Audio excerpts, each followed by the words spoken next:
kita kan mau datang ke Jogja tanggal 15 April besok itu ya itu untuk menyampaikan kepada rektor, kita mau ketemu rektor, ketemu dekan gitu ya. Kita pengen lihat gitu loh, mana buku skripsinya yang katanya asli itu ya. Kita uji langsung ya gitu. Kalau teman-teman kemarin banyak mengira aduh nanti kan harus ujinya harus uji karbon pakai apa-apa enggak, cukup nanti kita bawa scanner ya, kemudian itu lembar-lembarnya kita cek dengan scanner, itu bisa kelihatan nanti. Kita analyze dengan besar. Huruf yang digunakan itu adalah huruf asli tahun 85 atau huruf baru di atas tahun 90-an.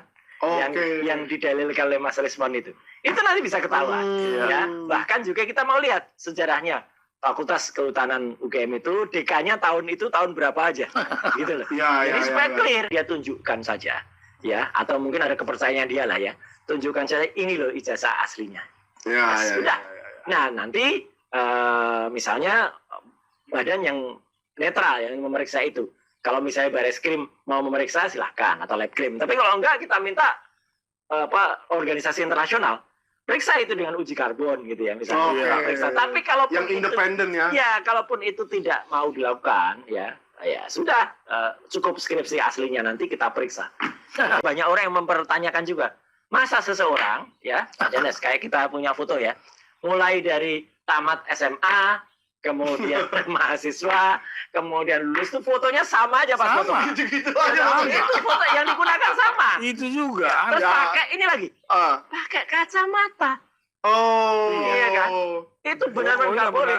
Jokowi dari mana? Iya. Betul, saya juga ingat itu, Pak. Nggak boleh. Ijazah itu waktu saya kuliah juga nggak boleh pakai kacamata, kita fotonya. Nggak boleh. Tanya isu apa yang dibahas? Banyak ya, kayaknya banyak yang lagi rame juga di media-media. Salah satunya apa, Mas?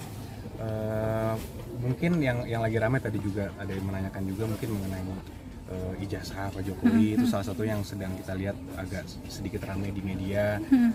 Jadi ya kita melihat sebenarnya ini kan perkara sudah lama, sudah dari 2023 perkaranya, dan kita sudah menjadi kuasa hukum Pak Jokowi. Dari situ ada 2 gugatan juga di PN Jakarta Pusat dan 1 juga di Petun, dan itu sudah kita menangkan, dan gugatan dari lawan juga sudah kalah. Jadi sebenarnya kita juga bingung nih kenapa masih ada juga pihak-pihak yang menanyakan juga mengenai keaslian ijazah Pak Jokowi.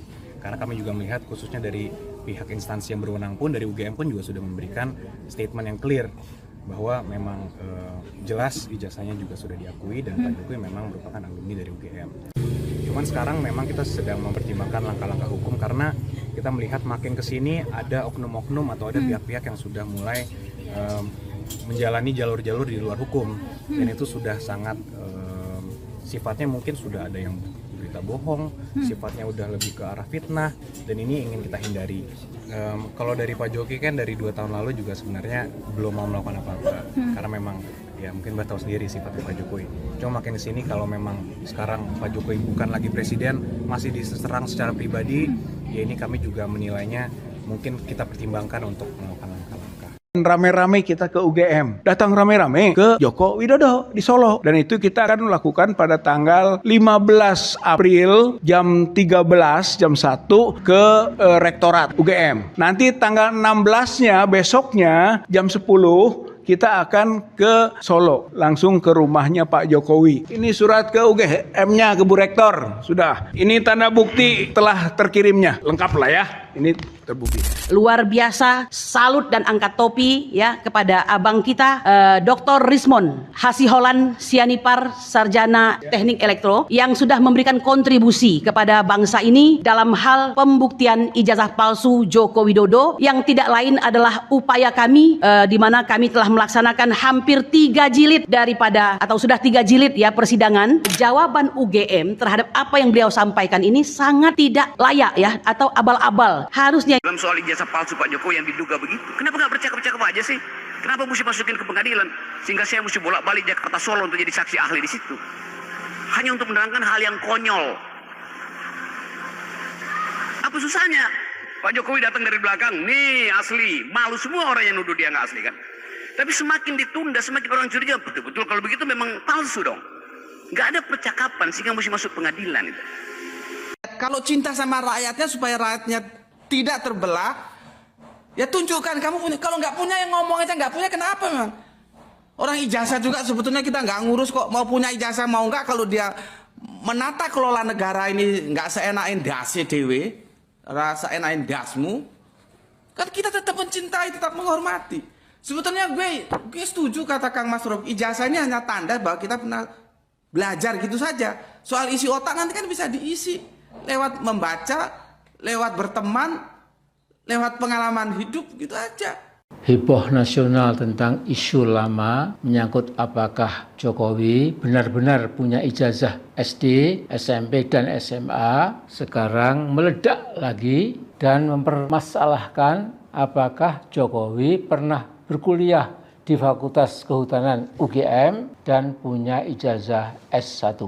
Nah, Indonesia beruntung punya tokoh Dr. Rismon Hasiholan Sianipar, seorang insinyur teknik dari UGM dan mendalami forensik digital selama 2 tahun di Universitas Yamaguchi, Jepang. Nah, dalam membuktikan bahwa ijazah S1 Jokowi dari Fakultas Kehutanan UGM adalah palsu, metode ilmiahnya sangat meyakinkan.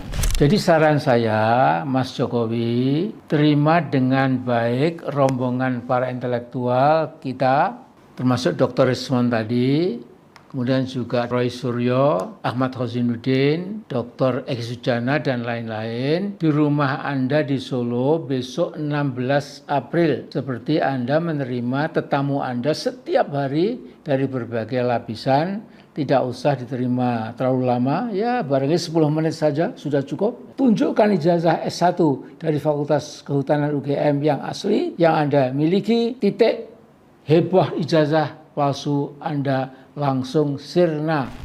Menggunakan ijazah palsu masuk ke dalam kategori bentuk kejahatan pemalsuan surat. Nah, KUHP baru turut memberikan sanksi penjara dan denda terhadap pelanggaran tersebut. Pasal 272 ayat 1 KUHP baru menyatakan setiap orang yang memasukkan atau membuat palsu ijazah atau sertifikasi kompetensi dan dokumen yang menyertainya dipidana dengan pidana penjara paling lama 6 tahun dan seterusnya. Jadi Mas Mulyono, hadapi dengan gagah berani dan sampaikan apa adanya. Tunjukkan ijazah asli Anda. Tentu kalau bisa ini ada yang diharapkan oleh sebagian besar anak bangsa. Namun bila Mas Mulyono harus kena hukuman 6 tahun penjara, ya terima saja dengan legawa. Menjadi menteri 2 periode, mantan Rektor Universitas Gadjah Mada Yogyakarta ini menari bersama kekuasaan Presiden Joko Widodo. Pratikno naik ke panggung kekuasaan setelah Jokowi terpilih dalam pemilihan umum 2014. Selama hampir 1 dekade, ia menjadi pembantu presiden untuk urusan lancang dan lancung. Pratikno sebenarnya punya prestasi akademik mengesankan. Ia guru besar dengan penghargaan dari berbagai universitas mancanegara. Menempuh pendidikan di kampus-kampus ternama, Pratikno meminati bidang politik lokal dan desentralisasi, politik keuangan negara, serta kebijakan publik dan birokrasi. Pada bidang-bidang itu, ia tentu mempelajari etika, transparansi, keadilan sosial, dan norma hukum. Namun, menjadi menteri membuatnya menanggalkan nilai-nilai itu, bahwa politik adalah urusan publik yang terkait dengan etika dan norma.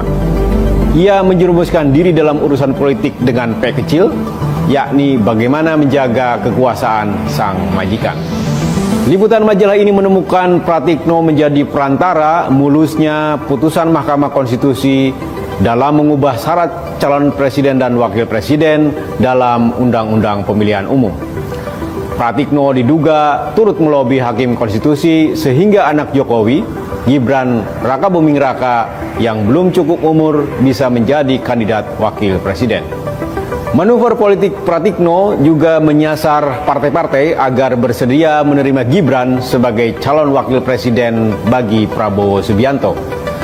Sebelum keluarnya putusan Mahkamah Konstitusi pada 16 Oktober 2023, partai pendukung Prabowo punya jagoan masing-masing. Dukungan itu buyar begitu Gibran cukup syarat menjadi calon wakil presiden. Apa yang dilakukan Pratikno jelas melampaui kewenangannya sebagai Menteri Sekretaris Negara. Peraturan Presiden nomor 31 tahun 2020 tentang Kementerian Sekretariat Negara membatasi tugas dan fungsi Menteri Sekretaris Negara sebagai pembantu teknis Presiden dan Wakil Presiden dalam penyelenggaraan pemerintahan. Ada memang tugas melaksanakan fungsi lain yang diberikan Presiden dan Wakil Presiden, tapi itu pun dibatasi peraturan dan perundang-undangan. Melobi Hakim Konstitusi agar membuka jalan politik bagi anak Presiden tentu bukan tugas lain dalam aturan itu. Membujuk partai politik agar menerima anak Jokowi dalam koalisi pemilihan Presiden juga bukan tugas seorang Menteri Sekretaris Negara. Lobi dan manuver politik adalah tugas para politikus dalam mengkomunikasikan kepentingan untuk orang banyak. Apa yang dilakukan Pratikno bukan hanya tak patut, juga mengkhianati intelektualitasnya sendiri sebagai akademikus. Alih-alih mengingatkan Jokowi agar tak terjerembab dalam hasrat melanggengkan kekuasaan, ia justru menjadi operator mewujudkannya. Jokowi dan Pratikno pun menjadi duet maut yang saling membutuhkan. Jokowi mengandalkan Pratikno sebagai pelaksana tugas yang patuh tanpa reserve. Pratikno menikmati privilege sebagai tangan kanan Presiden. Seperti banyak pembantu Jokowi lain, Pratikno kemudian terjerat dalam jalinan kepatuhan menjalankan tugas Presiden, pragmatisme personal, dan kesempatan mempraktikkan korupsi, kolusi, dan nepotisme yang kian lama semakin tak terkontrol. Tak mengherankan jika nama Pratikno disebut dalam perkara korupsi pengadaan menara pemancar internet proyek di Kementerian Komunikasi dan Informatika. Dito Aryo Tejo pada 2020 menjabat Ketua Umum Angkatan Muda Pembaharuan Indonesia, sayap Partai Golkar, bertemu dengan kontraktor pemancar internet di ruang kerja Pratikno. Dari keterangan di pengadilan, para terdakwa perkara ini mengaku memberikan 27 miliar untuk Dito yang kini menjabat Menteri Pemuda dan Olahraga agar menyetop pengusutan perkara ini di Kejaksaan Agung. Dito acap disebut sebagai Pratikno's Boy karena menjadi menteri berkat campur tangannya, meski Golkar mengajukan calon lain. Jika kemunculan nama Pratikno dalam kasus korupsi Base Transceiver Station atau BTS itu membuatnya tersangkut karena menjadi perantara para aktor proyek, ia menurunkan derajat dirinya dari seorang rektor menjadi sekadar operator. Assalamualaikum warahmatullahi wabarakatuh. Sobat RH sekalian, jumpa lagi kita di channel yang keren ini. Keren cadas. Ya, sobat RH sekalian, ngeri ya, Pratikno dari rektor menjadi operator ya. Bahkan disebutkan Pratikno lah yang melobi para hakim Mahkamah Konstitusi untuk meloloskan Gibran. Dia pula yang menjadikan Dito Aryo Tejo sebagai menteri walaupun terbukti menerima 27 miliar dari kasus BTS. Dan dia pula orang dekat atau tangan kanan Jokowi yang tetap dipertahankan oleh Prabowo Subianto. Dipertahankan tetapi digeser jabatannya. Jadi terkesan sebenarnya Prabowo tidak membutuhkannya tapi digeser jabatannya ke Menteri Koordinator. Karena ya tadi ada perintah 13 Oktober mungkin begitu ya. Jadi sobat RH sekalian, kalau kita lihat gesture Prabowo menghadap Jokowi sebelum keluar negeri, terlihat bagaimana Prabowo masih kikuk, masih menunjukkan kalau dia itu anak buah, bukan belum menjadi Presiden Republik Indonesia, belum menjadi the President of Republic of Indonesia ya. Begitu ya sobat era sekalian, dan memang kekuasaan bisa mengubah manusia. Terutama ketika kekuasaan itu bergelimpang dan bergelimang dengan uang. Saya pernah membaca laporan kekayaan Pratikno itu cuma 5 miliar saja di awal-awal. Tapi sekarang saya yakin jumlahnya lebih daripada itu. Hanya saja saya kira tidak akan disetor semuanya dalam laporan LHKPN. Juga perlu diperiksa juga misalnya kerabatnya, siapa saja yang mendapatkan benefit. Yang paling jelas adalah dia punya staf khusus yang kebetulan teman saya dulu bergiat di bidang anti korupsi, ya, yang menjadi komisaris Pertamina selama 9 tahun dan sekarang terpilih kembali baru saja. Jadi kalau yang lain berganti menjadi komisaris Pertamina, dia nggak diganti-ganti. Itu hebatnya Pratikno. Dia juga punya anak buah yang menjadi komisaris di tempat yang basah, yaitu di Main ID kalau tidak salah. Tetapi sebelumnya adalah komisaris BRI. Itu juga nggak diganti-ganti selama 9 tahun terakhir. Jadi sobat era sekalian, terlepas dari barangkali kemampuan personal yang bersangkutan, baik di komisarisnya maupun Pratikno sendiri, tetapi tentu ya tidak tergantikannya orang di tempat yang sangat basah, karena Pertamina itu ring 1, Main ID itu ring 1, kemudian BRI itu ring 1, maka itu menunjukkan betapa kuatnya lobi seorang Pratikno. Ya, ini pujian sekaligus kritik dua-duanya, karena bisa dimaknain ya. Kuatnya dia karena dia punya karisma, kuatnya dia punya kemampuan, tapi bisa juga kuatnya dia karena dia menggantung habis-habisan, terjebak dalam lingkaran kepatuhan sebagaimana dikatakan oleh Tempo. Ya, sebagai point of clarification, saya sendiri pernah 4 bulan menjadi staf khusus Pratikno. Diminta bukan karena saya akrab dengan beliau, tapi pada waktu awal-awal pergantian kekuasaan dari SBY ke Jokowi, itu ada kesan ya membuat kerja yang idealis. Ya, karena itulah membutuhkan ahli hukum tata negara dan lain sebagainya. Dan saya tahu bukan saya yang di approach pertama. Yang di approach pertama itu ya antara Saldi Isra dan Zainal Arifin Muchtar. Zainal Arifin Muchtar itu kolega Pratikno di UGM, walaupun beda fakultas tentunya. Pratikno dari Sospol, Sosial Politik, Visipol, sementara Zainal Arifin Muchtar dari Fakultas Hukum. Dan Saldi Isra yang sekarang menjadi Wakil Ketua Mahkamah Konstitusi. Jadi 2 orang itulah yang duluan sebenarnya ya, bukan saya, not me. Saya menjadi pengganti mereka karena mereka tidak mau. Nah, saya didorong untuk menjadi staf khusus, tetapi ternyata jabatan itu tidak membuat saya begitu senang atau bahagia, sehingga saya akhirnya mengundurkan diri sebagai staf khusus hanya 4 bulan saja. Mulai bekerja 1 Desember 2014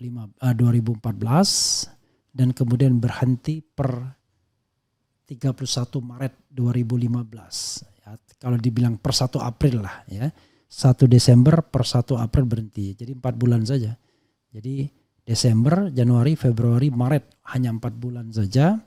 Dan 13 hari sebelumnya saya diangkat sebagai komisaris utama Jasa Marga. Orang mengatakan, ya terang saja karena jadi komisaris. No. Justru staf-staf khususnya Pratikno itu rangkap jabatan selama 9 tahun lebih. Ya, jadi berbeda ya. Lebih dari 9 tahun mereka rangkap jabatan sesungguhnya. Baik Alexander Lay namanya maupun Niko Haryanto ya. Dulunya mereka aktivis society dulunya. Tapi sekarang mereka tentu sangat menikmati kekuasaan karena tentu pendapatan sebagai komisaris luar biasa ya. Let's say mungkin bisa 1 miliar per bulan. Bayangkan kalau pendapatan anak buahnya 1 miliar per bulan, lalu apakah menterinya cukup hanya dengan gaji 18 juta? It doesn't make sense. Makanya negara ini aneh bin ajaib. Itulah sebabnya kemudian seorang wakil menteri itu pakai rangkap jabatan. I don't know exactly why. Ya mungkin fundraising juga bagi menterinya. Karena menterinya sendiri gajinya tidak besar. Saya ingat pernah ketemu Rini Sumarno selalu mengatakan, tuh deputi saya itu gajinya lebih besar dari saya dan lain sebagainya. Dia mengatakan itu ya di depan deputi-deputi dia yang memang rangkap jabatan sebagai komisaris utama mostly di ring 1. yang pendapatannya besar per bulan. Ya kalau di rata-rata dengan tantiemnya mungkin 1 miliar per bulan. Per bulan 1 miliar, bayangkan. You can imagine negara ini. Ada yang kutuk kupret, gajinya rendah sekali. Ada gajinya yang ongkang-ongkang kaki saja. Perintah-perintah sedikit, marah-marah sedikit. Bisa 1 miliar per bulan. Jadi sobat era sekalian, ya itulah realitas negara kita ya. Tempo yang saya tahu seperti saya, dulu sangat dekat dengan lingkaran sekretariat negara. Waktu itu Pemret Tempo Arzul ya, siapa namanya lupa saya, panggilannya Arzul, itu sangat dekat dengan lingkaran sekretariat negara. Tetapi seiring dengan tidak komitnya Jokowi terhadap demokrasi, maka saat itulah kemudian melemah. Ya. Saya sebenarnya ada kekeliruan. Sebenarnya kelemahan Jokowi sudah tampak pada saat-saat pertama ketika menyelesaikan soal rekening gendutnya Budi Gunawan. Disitulah pelemahan KPK terjadi ketika pra-peradilan kemudian membolehkan untuk menguji penetapan tersangka, sehingga sekarang banyak sekali orang-orang yang lepas karena pra-peradilan. Terakhir Paman Birin ya. Kenapa dipanggil paman? Karena dia memang paman seseorang yang sangat berpengaruh di lingkaran Prabowo hari ini. Kemudian juga melepaskan banyak pihak ya, termasuk wamen hukum sekarang Edi Hiarij ya, adik kelas saya, tetapi saya frankly speaking kalau memang melakukan tindak pidana korup dan lain sebagainya kita nggak bisa membela ya. Jadi itulah negara kita ya. Ya Pratikno contoh orang yang saya kira sudah sangat berubah. Sekali-sekali kita investigasi harta kekayaannya. Itu penting barangkali ya. Untuk menunjukkan apakah seseorang itu berubah atau tidak. 10 tahun menjadi Menteri Sekretaris Negara tanpa bisa tergoda itu luar biasa saya kira. Tetapi untuk mengetahui apakah dia tergoda atau tidak kan kita lihat profiling kekayaannya. Apakah kekayaannya wajar atau tidak. Dan profiling harta kekayaan tidak hanya melalui pendapatan yang dia terima based on rekening, tapi juga kita lihat bagaimana profil keluarganya, putra-putranya, anak-anaknya. Apakah mendapatkan privilege dalam berbisnis? Paling gampang soal ada nggak main tambang misalnya. Karena itu satu hal yang umum, anak-anak pejabat itu rata-rata bisa main tambang karena bapaknya memiliki kekuasaan. Tapi kita tidak tahu persis ya, karena isu-isu seperti itu perlu diklarifikasi. Karena channel ini tidak memiliki kemampuan untuk melakukan klarifikasi, karena itu hanya based on apa yang disampaikan Tempo. Nah, apa yang disampaikan Tempo ini sobat era sekalian itu sangat serius, sangat-sangat serius. Kenapa saya katakan sangat serius? Karena kalau memang betul apa yang dikatakan Tempo, Pratikno sudah melakukan yang namanya tindak pidana KKN, korupsi, kolusi dan nepotisme. Kalau benar dia yang mempengaruhi hakim Mahkamah Konstitusi untuk meloloskan Gibran, itu sudah urusannya bukan lagi lobby politik, tapi itu sudah dirty politik, sudah tindakan yang bisa dipidanakan karena melakukan tindak pidana KKN, yaitu korupsi, kolusi dan nepotisme. Tetapi apakah akan diproses, akan diusut? How come? Semua orang yang bermasalah atau diduga bermasalah dalam pemerintahan Presiden Jokowi direkrut dalam masa pemerintahan Presiden Prabowo. Makanya saya mau bikin nanti sebuah series mengatakan serius enggak Prabowo memberantas korupsi.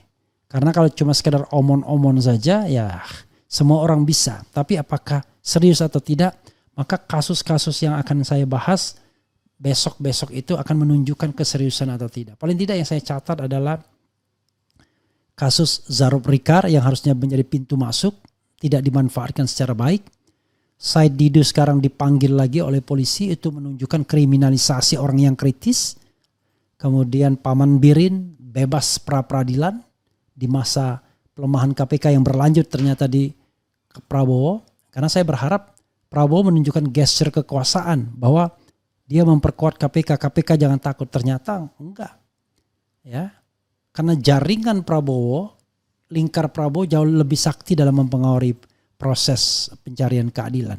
Dan nanti pada tunggu saatnya yang akan ditersangkakan itu orang-orang kritis atau kasusnya nggak jelas seperti Tom Lembong misalnya. It could be possible Denny Indrayana juga dan lain sebagainya. Sementara orang-orang yang punya kemampuan melakukan kriminalisasi berada pada lingkar kekuasaan dengan jabatan formal dan informal yang ada. Miris negara kita ini. Tetapi ya sudahlah. Kita terus berjuang ya dengan berpikir, dengan berdoa, berusaha bahwa inilah perjuangan di jalan Allah Subhanahu wa taala.